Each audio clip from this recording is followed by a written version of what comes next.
Wake that ass up. Early in the morning. The Breakfast Club. Morning, everybody. It's DJ NV, Jess Hilarious, and Charlamagne the Guy. We have a special guest with us this morning.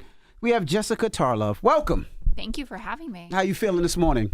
I'm good. Yeah, up early. Well, we got to talk about some breaking news. Well, I want to say with Jessica, you know, we worked together once when we both did Piers Morgan show. Yeah. Mm-hmm. And I've told you this off air, but I really appreciate you because I watch all the news networks. I watch CNN, MSNBC, Fox. And if you don't watch these networks, you don't realize there's people actually on Fox News who push back on a lot of the misinformation and false narratives that exist on that network, and you're one of them. Oh, well, thank you. And it was great to be on Piers' show with you. And it's great to be at Fox. I think liberals should show up at Fox more often.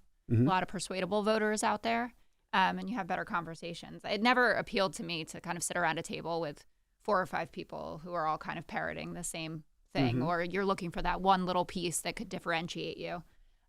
So I've had a great time at Fox. I'm glad you said that because that's something that I've suggested to a lot of liberals. You know, especially the VP now running for president. Yeah, go on Fox. President Obama used to do it. You know, Gavin Newsom did it when he started doing it. They started talking about him running for president. Secretary Buttigieg does it all the time.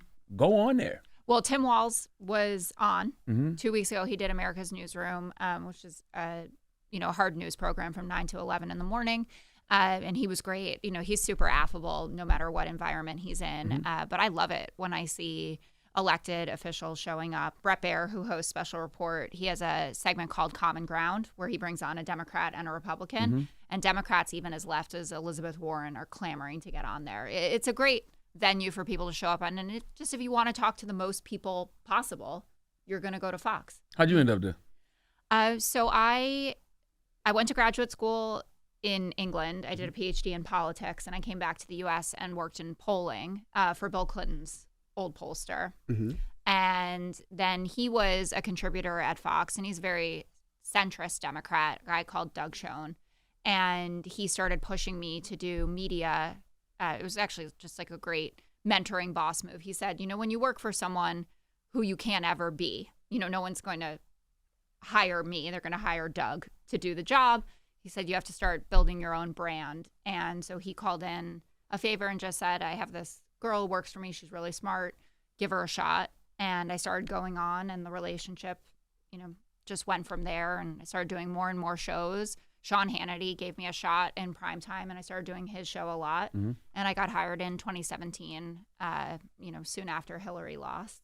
And I've been there ever since. I was going to ask, you know, how many times have you been threatened on Fox News in the DMs of people at all? A lot or not too many? I mean, threatened is extreme. My Twitter timeline, that's the only social media that I have. And I only got it actually when I started coming on Fox a lot because Hannity, in fact, told me, people need to have a way to be able to reach you. And it's a good way, or it used to be a good way to consume news. Now it's impossible to know what's true or not, or fake on X, I should call it. But my timeline is brutal. I mean, people are not, the loudest voices are the cruelest. If they meet you in person, they're so friendly, which I can't stand. You know, everyone hiding behind the keyboard warriors of it all. But there are a lot of people who are really supportive from conservatives. I mean, we have a huge Democratic viewership on the 5. So over 20% of the viewers are liberals. And we have the highest number of independents as well from all the networks. So a lot of support. And now the way that it works, and that's how, you know, I see a ton of what you guys are talking about because of clip culture, right? You see like a little sound bite. And the liberal clip verse, or whatever you would call it, takes stuff off the 5 all the time. Right. So. You've been going viral a lot. But I mean, like I said, it's because people aren't used to seeing somebody push back. Well, they always say, I bet this is her last time appearing on Fox, or she's going to be fired. And I'm like, well, no, I've been there, 8 years, and I assume I'm not getting fired. And I didn't even think about that. It's like, damn, you get the opposite of what most people on Fox get, because you probably get the MAGA crazies who come up to you bugging out. Because I was at lunch one time. It was me and Kennedy, because me and Kennedy are super cool. Yeah. And it was me, Kennedy, and Brian Kilmeade was there. And this guy walks up to Brian and goes, "Are you Brian Kilmeade?" And Brian goes, "Yeah." And he goes, "I just wanted to tell you, go fuck yourself." Jesus. I'm like, oh, shit. That was actually a few months ago. You had security, though, right? Yeah, my security was Right, there. security was it. He didn't have no You're problem like, with me. I was going to be fine. You got to figure this out on I your ain't own, had no bro. problem with me. I had a problem with Bryant. Yeah, it's definitely, because our offices are just down the block from where we are here, and Manhattan is not full of many conservatives. So there's definitely a lot of, you encounter folks who are not fans of people that work at Fox. Outside of New York, though, where it is Fox country, people are so nice. Really? Really friendly. They're very traditional, what you think of as nice conservative values. And I just, so I have 2 daughters. I just got back from maternity leave, and the RNC was my first week back. Wow. Yeah, so I land, and 20 minutes later, Donald Trump's ear gets shot. And I was like, oh my God, I don't think I can do this. It was just A lot. such a swirl. And everyone I met in Milwaukee could not have been nicer. Everyone does say, I don't agree with your politics, and I think it's part of what makes actually Fox so successful in general, but definitely versus the other networks, that they really try to amplify your personal life. I mean, it's something Kennedy obviously has excelled in her whole life.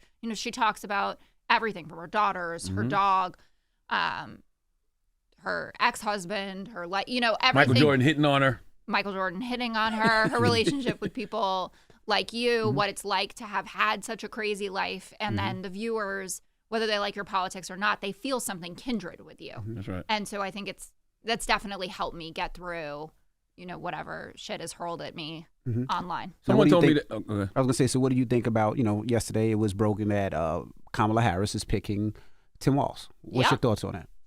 So I actually thought it was going to be him. Really? Why? Just based on the last couple of days. So Josh Shapiro definitely seemed like the smart He's pick. the guy. He was the guy. I mean, the Barack Obama of it all. I loved it. Barack Obama. That's what we call him. Barack Obama. And you could tell that the Republicans, they've not only been floundering with what do they do about Kamala, they did not know what to do about Josh Shapiro. Scared to death. He is the absolute opposite of J.D. Vance, right? Like the genuine article, when you hear either of them speak, one sounds like he's still in law school and the other sounds like he could be president of the United States. And so I had thought it was going to be Josh Shapiro, and we need Pennsylvania's electoral votes. So all of that was pretty aligned. And then stories started to leak out about how much Kamala's team was enjoying Tim Walz's team and Tim Walz personally. And I don't want to make it into like this has become a vibes election, but I think the fact that Tim Walz was the guy to first say, these Republicans, they're just weird, right? Because everyone has been searching for a way to describe Donald Trump. We've gone through all the usual stuff, talking about the race baiting, how bad his policies are, et cetera. But when he's up there talking about electrocuting sharks or the late, great Hannibal Lecter, you're like, how do I actually put into words how weird this is? And Tim Walz was the first guy to do that. He was But that don't have no legs. And I feel like, and weird is an understatement. Weird almost sounds cute. I think what's going on, and again, I thought it should have, Josh Shapiro makes the most sense on paper and all of this, is that everyone has gone back to their corners. So Republicans and Democrats are where they're going to go. And you're just focused on like 100,000 moderates that are in these 4 or 5 key swing states. And they have been saying in survey after survey, I don't want to hear about January 6th anymore. I don't want to hear about threat to democracy. I want to hear about your policies. I want the rhetoric toned down. People are sick of it. They don't want to hear that it's the end of the world tomorrow, whether you're saying it's because Donald Trump's going to become president or like when AOC said climate change is going to wipe out the planet by 2028 or whatever it is. And I think that Tim Walz has a vibe that not only made her feel comfortable, but that people who are looking for the toning down of the rhetoric are going to. I don't think you should tone down the rhetoric, though. I know. You're very. I appreciated when we were on Piers' show together. We were. I felt bad for Dave Rubin, who was sitting between us, because it was like a threat to democracy. Cookie there. He was just sitting in the middle, and we were going at it. But I agree with you. I think we should never stop talking about that. But unfortunately, the way it works is the people that we need to win over don't want to hear it anymore. It's baked in. But the country says that they're tired of 2 white old men running for president. And I think that just adds to it. You know, they didn't want to see Trump or Biden. People weren't excited about it. And it seems like it brings that energy right back into it. Well, he's only 6 months older than he the just vice looks president. He older. looks like he's 75, 80. He does. He did have a great line that if you were a teacher for 20 years, you would look like that too. I mean, Kamala looks great, and he looks particularly bad for a 60-year-old. But yes, he was also the football coach, I think it was. But he is bringing that boomer dad energy to it, and I think that she ended up going with someone that she felt more comfortable with. And you know, people will pick this apart. They'll say, which I think has a lot of merit, you know, Josh Shapiro was supportive of school vouchers, and the teacher unions were not particularly thrilled with that. Labor leaders who have been giving interviews have put Walz and Bashir at the top of their list. And we know that Democrats don't win without labor unions. But isn't it nuanced with the school voucher thing? Because Governor Shapiro is also supportive of public schools as well. He's dumped a lot of money into public schools. Especially the breakfast programs there. Oh, totally. Yeah. But Tim Walz is breakfast and lunch. Oh, okay. So you get your lunch too. Okay. No matter your income. I think that it really came down to what she was comfortable with. And I think that even though she has outperformed expectations the last couple of weeks, I think she has risen to the occasion in a way that a lot of people didn't expect. And I know you've always been a fan of Kamala's, but there are a lot of Democrats who didn't see it, right, in 2019, 2020. Said, you know, she had her first huge rally in Oakland, and we thought this is it, right? This is the woman that can do it. And we were so despondent after Hillary's loss and thought that this was the woman that could take over that mantle, and it just flamed out, right? And she has seemed like that person over the last couple of weeks, but she's more nervous than someone that's running for president. You know? I've seen more of the real her. Yeah. Over the last couple of weeks. Oh, totally. Yeah. But she has, I think it's part of the authenticity, but the right will make it out to be unprepared, nervous, etc. And I think she wanted to be with someone that made her feel comfortable. And I think that's what Tim Walz did. Yeah, there might be something to that, though. I mean, another thing people are going to point to is the fact she hasn't done an official press conference yet. She hasn't done any interviews, right? She should. So you know, if the narrative for Biden was they were hiding him, keeping him in the basement, didn't want him to talk, that can't be her narrative. No. Yeah. And the rallies don't count, right? I mean, they're going to be great events. The rally in Atlanta with Megan Thee Stallion was fabulous. She's in Philly tonight. I think it's a 10,000 person crowd. But she's got to sit down and do the interviews. And I said this on Fox last week. I really think she should do an interview where she lets them play the tape of all of the really progressive things that she said, you know, talking about defunding the police, talking about healthcare for, you know, people who are here undocumented, and explain from a policy perspective why she changed her mind. That these are things that you believe in principle, right? That we treat every person with the same level of humanity and dignity. When you actually get into governing, this is how the nuts and bolts of it work. And give a really boring interview where you just seem like a policy wonk and show that you were actually doing everything with Biden. I think the Biden team didn't do her a great service by kind of pushing her. I'm not talking about being in charge of the border because Joe Biden was in charge of the border when he was VP. That's very typical. But I don't think they shone a bright enough light on her for the things that she was doing and doing well. I agree. Like apparently the idea to cap insulin at $35, that came out of the Harris side of things. Right. That's one of the most popular policies. Give it to her. Like, give her flowers. The small business stuff in the American Rescue Plan. Totally. The money for rural broadband, for HBCUs, you know. And she's done a great job talking about the Dobbs decision, obviously. $285 million to mental health initiatives. Yeah. And also, they didn't play up that she was, you know, the top cop of California. I think she's been trying to distance herself from that, but she shouldn't, especially being that lean in. Yeah. For this election, like, everyone is absolutely in their corners. You have these moderates who did want a Josh Shapiro come out and tell them about everyone you prosecuted. So how is Fox going to spin the Tim Walz thing? Because I got some ideas, right? I'm not giving them ideas, but this is what I think they're going to do. This is giving them ideas. But no, it's not. This is what I think they're going to do. They know already. I think they're going to point to the far left being anti-Semitic. And they're going to point to a lot of anti-Semitism that might exist in the Democratic Party. Because a lot of people have already been asking. I was watching CNN last night, and Dana Bash asked Nancy Pelosi, why is Josh Shapiro getting so much flack over his Israel-Gaza stance when him and Tim Walz. It's the same. It's the same. Identical. Yeah. Yeah. I think that's going to be one. I think Fox News is going to run videos of the aftermath of George Floyd, the riots. The And I'm putting that in air burning. quotes. Yes, the city burning in Minnesota. I think they're going to play that and say he was in charge of all of this. I think those are the two ways they're going to attack. Definitely. And I'm Jewish. I think our party has an anti-Semitism problem that they don't want to deal with properly. And I think that the way that Josh Shapiro has been treated does reflect that to some degree, even the anxiety about it popping up. And you'll see left-wing commentators like Ahmedi Hassan, for instance, saying, Josh Shapiro is fantastic. Why do you want to anger this part of the base? Right, that's going to be upset about this. That's part of the protests, the college campus protests, et cetera. And you're totally right. Josh Shapiro has a record of statements and opinions on Israel that is exactly the same as the 4 finalists. If you took the quotes, you could say it was Andy Bashir or Josh Shapiro, Mark Kelly, Tim Walz. I mean, Tim Walz has gone and taken selfies with Netanyahu. No one has brought that up at all. How should they Shapiro handle- called Netanyahu out. He was one of the first elected officials that I remember doing Which that. is how the majority of American Jews feel. We don't like Netanyahu. Israelis don't like Netanyahu.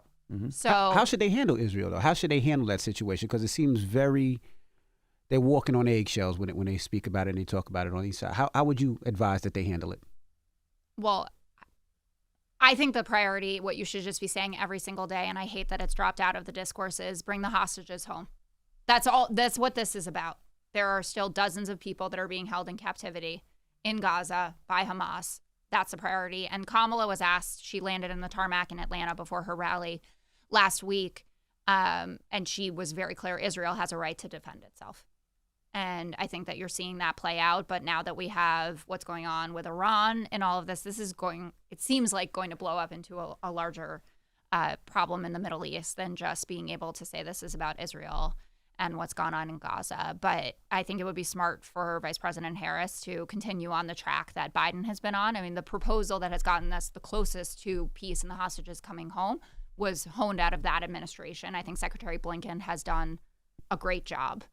And if I were her, I wouldn't change anything for how it is, because it's holding together the coalition in the way to win the election. And it seems like moving the needle with Netanyahu as much as you can. I mean, they have been, it sounds like from the reporting, behind the scenes, really forceful with him and just saying kind of like, stop fucking around. Like, I don't want to see anything in the West Bank. I don't want you to be giving any more power to any right wingers in this.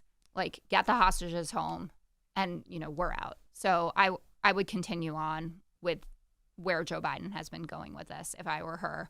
And she should speak to it. And I would address it even with not picking Josh Shapiro. Like, why not say something? Like, They're going to eat her up about that. I really do. Because even when the language they're using, when they say they didn't want to pick Shapiro because they picked Walz because he does the least damage. yeah, it's a What do is no that? harm. What does that mean? Where's the damage coming from? Well, I do think with Shapiro, that part of that is the teachers union issue, that could break up the labor coalition. But there is anxiety. I mean, my text messages when the announcement came out was full of my friends who are Jewish, with some just disappointed, wanted her to go for it, just to say kind of like, fuck you to everybody. And I'm going with the guy that makes the most electoral sense, a guy who people could see as presidential, right? That he's on his way to that. And Tim Walz, it should be noted, does not seem like that. And that's part of the do no harm principle, and kind of why Obama picked Biden. I mean, the corollaries are interesting between that. I mean, Joe Biden was someone that could shore up the blue wall for him, right? He had that affable way of talking. Some of it were gaffes, but no one thought Joe Biden was a bad guy. And no one thinks Tim Walz is a bad guy. Well, that depends. If those of us who knew about the 94 crime bill and the 86 mandatory minimum sentencing, we didn't think he was the greatest guy. Those of us who knew, he gave the eulogies at segregationists, Strom Thurmond's funerals. I'm from South Carolina, so that's how No, I know. I understand. Yeah, and I certainly hear it at work. And I'm not saying he's a bad guy, but there's a lot of bad policy. There is a lot of bad policy. There has been also a lot of repentance for bad policy. Is it? I mean, he's certainly. I think the best atonement is legislation when it comes to legislation. Well, don't you think that Biden has, at least looking at the Biden-Harris record or what went on under the Obama years, that there has been some repentance from that on a policy issue? I don't think so. Not enough. Not Not enough in regards to the crime bills. I don't think so.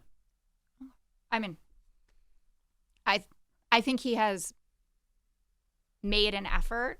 And it never goes far enough for anyone. And part of that is the structure of, like, you often need bipartisan support for something, and what are you going to get? I mean, the crime bill that was bipartisan under the Trump administration that Tim Scott did, it doesn't move the needle, really. No. I don't think that much. No. And it's difficult to really have kind of soaring legislation that is going to make a massive difference. At least from how he's spoken about it, I feel like Joe Biden has a lot of regret about things that he signed on to. The Clintons have obviously spoken about that as well. But you can't undo damage that you've done to people's lives like that. So that's something that will hang over them. Do you think that they will debate? Or do you think it's not going to happen, Kamala Harris? Oh, I think Donald Trump? I mean, I certainly think they should. I think that she should say 3 debates. And I think it's fair to start with September 10th on ABC, because that was an agreed upon one, and then do a Fox debate, and then do a something else debate, maybe a Univision debate, something. I think they absolutely should. And the contrast will be really stark. It's been interesting to see, like, all of the negatives about Biden's age and his competency have now moved over to Trump, now that there's only one really old guy in the race. And I think that even, excuse me, even if she has some moments where she stumbles, she's still going to look like the vibrant, fresh alternative in all of this. And he's going to seem like an old sexist guy that's yelling at a woman, like he did with Hillary. Remember? Where she was like, why are you yelling? But walk behind her. Yeah. But that's the reason why I don't think he wants to do it. Like, that's why I think he's throwing things out there where he feels that she wouldn't do, you know? So it makes it seem like it's her not wanting to do it, where obviously he doesn't. I mean, we pay more attention to the press releases and all of this than a lot of people. I think it's all just stupid games, right? Like, my comms person is going to say this, and then your comms person is going to say this. And they should be thinking about, okay, there's 100,000 people that I need to convince. They're going to pay attention to a debate. I should show up for a debate. What did you think about him doing Aiden Ross yesterday, a streamer? I mean, it was probably a smart electoral move for him, but I found it repulsive. I thought it was great. Only because I feel like you have to meet people where they are. And I agree, but Aiden Ross has kind of played around certainly in the anti-Semitic, with like a Nick Fuentes type of character, someone who has eaten at Mar-a-Lago as well. I tend to be, I guess, a bit of a Pollyanna about that, where I think certain people, I'm not talking about deplatforming, and I understand they have a base, but if I was running for president, I wouldn't want to sit down with someone who had given safe harbor to someone who, thinks the Holocaust was a hoax.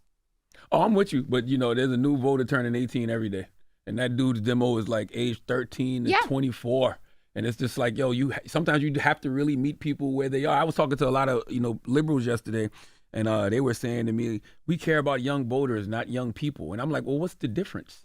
You might energize some of those young people to register to become young voters. Like, for all we know, Donald Trump might have had caused 50,000, 100,000 kids that never thought about voting to go register to vote yesterday.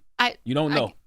You don't know. And again, that's why I say it was smart electorally. From a PR perspective, that just plays into liberals' hands. Obviously, that you say, like, this guy is not going to sit down with George Stephanopoulos, but he has no problem going on there. And it's not like you show up and he didn't hold his feet to the fire about anything. That was part of the controversy with Ronna McDaniel getting hired at MSNBC. I said, I think it's fair to hire her. She has a wealth of knowledge that will be interesting for viewers. She knows how it actually works. But when she's interviewed, ask her about election denialism. That's the way you do it. Like, that's why you work in journalism. That's why you have a platform. But Dems can't really say anything yet, because the vice president hasn't done anything. As far as interview-wise, you know what I mean? So, no, she's got to do it. Absolutely. And I think she will. I'm sure they're figuring out what venue they think is the right one to start off. But I imagine like a Lester Holt or someone like that. I don't know if I want to. Well, no, I think you should do some of that, but then you should also go to the non-traditional ones, like Trump just did when he went. He went to the National Association for Broadcast Journalists. That was different for him. He went and sat down with Aiden Ross. That's very generous to say that was different for him. No, that was different. It was different for all of us. All of us. He went and sat down with Aiden Ross. That's a non-traditional outlet that has Yeah. a big audience. I think she needed to do a little bit of both. Well, she's done little things like she was, she did RuPaul's Drag Race. She should definitely do sit downs. And I think the fact that they are running this very Gen Z focused campaign. I mean, if you go on TikTok, it's Brat Summer, all over the place. She will be doing things like that. And I know that her team is working to harness all of these big voices. I think Beyonce gave like $4 million. Oh, she did? I thought so. But she's definitely going to do an event. Yeah, and they said she's doing a fundraising event. Yeah. And she let her use Freedom, Yeah, I know she played obviously, Freedom, as her yeah. song. So I'm sure you're going to be seeing a lot of the big players. Taylor Swift changed her bio on Instagram to something like just a cat lady after JD Vance went after childless cat ladies. There will be, it's interesting to see because this is kind of surpassing the usual Democratic mojo. Like we know people in Hollywood and entertainers tend to lean left. But there seems to be a genuine enthusiasm for Kamala that's different than just this is the ticket. Right? Kind of as if it were Obama again. Why did white women in 2016 vote against their own interests by supporting Trump? And do you think they'll make that same mistake again this year? It upsets me to this day. I think I joined and listened to a bit of the white women for Harris call and also the white dudes for Harris call. And a lot of it was about that. And it's just feelings of regret and remorse over not doing enough or flat out voting the wrong way, though this tended to be a more liberal crowd. They changed course in 2020. We didn't get Joe Biden because of the usual core constituency. We got those white moderate women back, right, in the suburbs of Atlanta, outside of Phoenix, et cetera. I imagine they'll stay the course. I think the Dobbs decision is so electrifying for people, and not just because women want to be able to have abortion on demand or whatever ridiculous right-wing talking point there would be, but because women know that after 6 weeks you can't even get a heartbeat scan, or they know how difficult of a time they have had getting pregnant, or that 25 to 30% of women are going to have a miscarriage in their lives, and the majority of women who are getting an abortion are people who have already had children, that it's part of family planning. And I think that that's going to be a huge issue for Democrats, and one that keeps moderate white women who might vote Republican if it was a Mitt Romney or someone who seemed normal in all of this in the fold. What do you say to people who feel like Fox shouldn't be allowed to host a debate because they lost the Dominion lawsuit? I think it's silly. Brett and Martha, who will be the anchors for the debate and our election night coverage, are complete straight shooters. I mean, Bret Baier was the last serious interview that Donald Trump did, and he hasn't done it again because Brett humiliated him so much. Remember when he read all the quotes about what people are saying about him, and he said, like, why does no one want to work for you anymore? Right? Trump has something like all of his high-level staff, no one's coming back. And they've written in memoirs and done interviews speaking to, ideas of, like, can I just go shoot protesters during the Black Lives Matter summer protests, talking about how veterans who get killed are losers, not wanting to go, what was it, in Normandy. They didn't want to go to the graves of the veterans because it was raining out, like things like that. That's all coming out from people who worked for Donald Trump. And Bret Baier was the one who really held his feet to the fire about that. So I think it's silly. I think the two things are completely unrelated. And, I understand that there are folks who take issue with Fox. It's part of what I think is important about showing up, and that I like that I do, because people get genuinely shocked. They're like, oh, this was going on at Fox? I'm like, yeah, it's going on every single day, on the highest rated show on the network. The 5. Yeah. You would be good on CNN now, too, though, because CNN, has, they put both sides up there now. Yeah. I have great respect for everybody. I have a lot of friends that work at the other networks. I think that having never Trumpers is not a real reflection of the Republican Party, because whether you like it or not, or however you feel about him, it's Trump's party. And yeah, they do have folks who will show up every once in a while that are supportive of Trump, but they're not the diehards, right? It's not somebody who saw something in Trump when he came down that golden escalator and understood about how he was speaking about issues like immigration or how he was talking about the economy, and that it really resonated. It seems more like political operators to me than the genuine article. And what's your thoughts on J.D. Vance? I know you mentioned him a little earlier. What's your thoughts on him totally switch sides? Like, not a Trump supporter, disliking Trump, hating Trump, and then all of a sudden Trump's his best friend. What's your thoughts on that and the fact that I don't feel like we dive into that enough? About J.D. Vance or just people in general? J.D. Vance.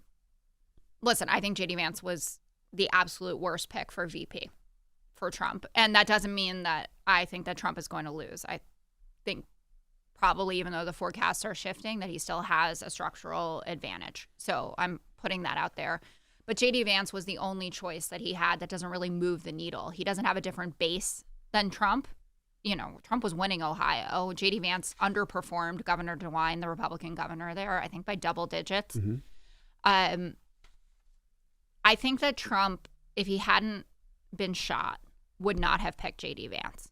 I think that the fact that J.D. Vance came out there and was the first person to tweet that this was Joe Biden and the Democrats' fault, that he went with J.D. Vance because he's like a security blanket and he felt good to him. And he's not a threat at all. Donald Trump just can't stand anyone that feels threatening. And J.D. Vance, no one looks at him and thinks he's presidential, and I think that was also a miscalculation because now that people do see Trump as the old guy, you are looking to the vice president more than you would be, right? So if he had someone like at the RNC, I met Glenn Youngkin for the first time, the governor of Virginia.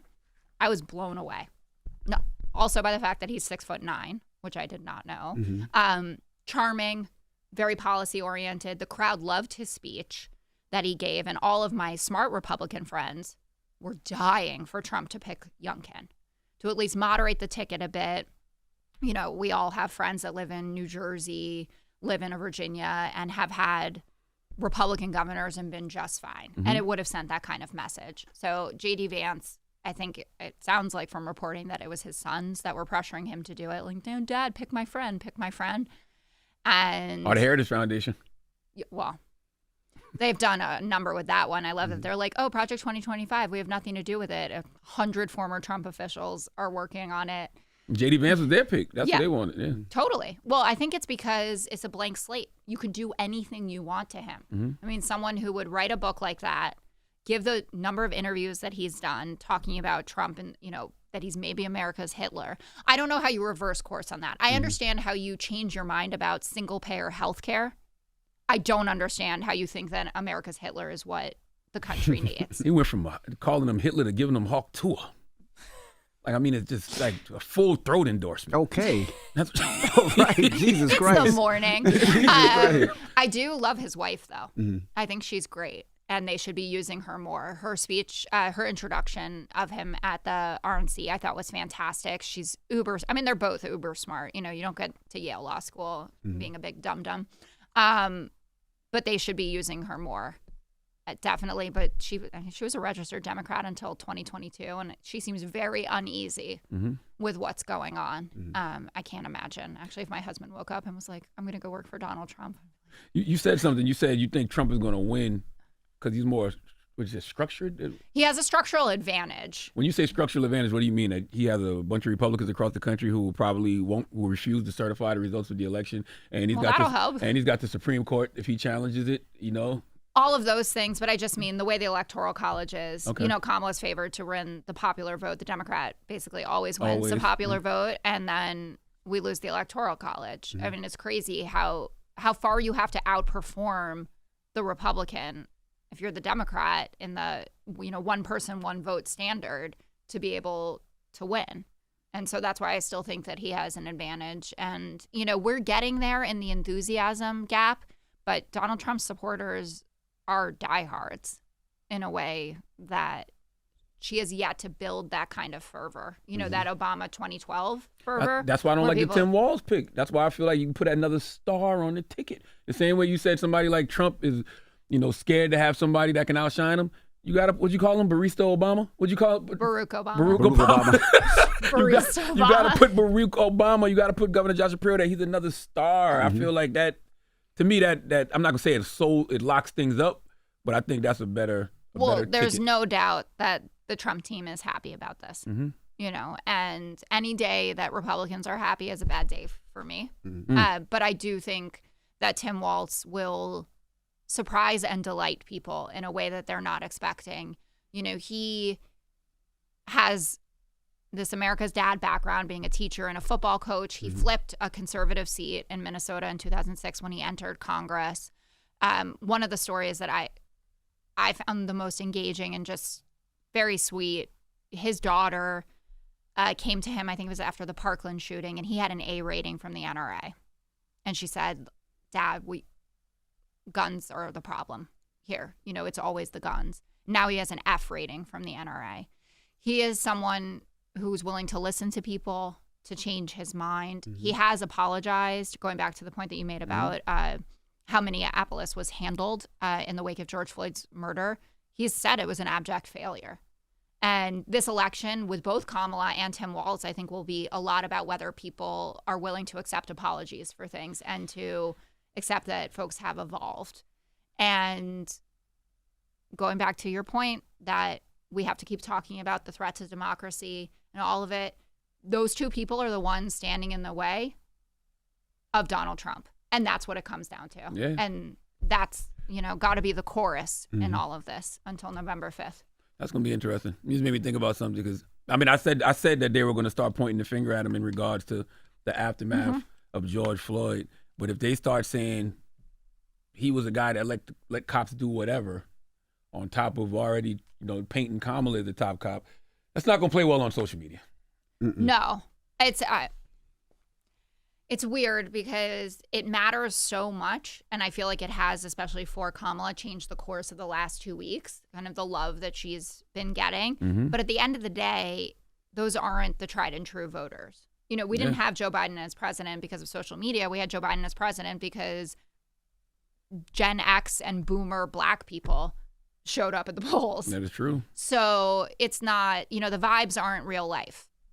And we'll have to see how that plays out. But a lot of these kids that are posting about Gaza or, are into Brat Summer right now and then, will fall out of love with her over whatever stance she's taking, or they just find out that she's actually a prosecutor that put a lot of people behind bars.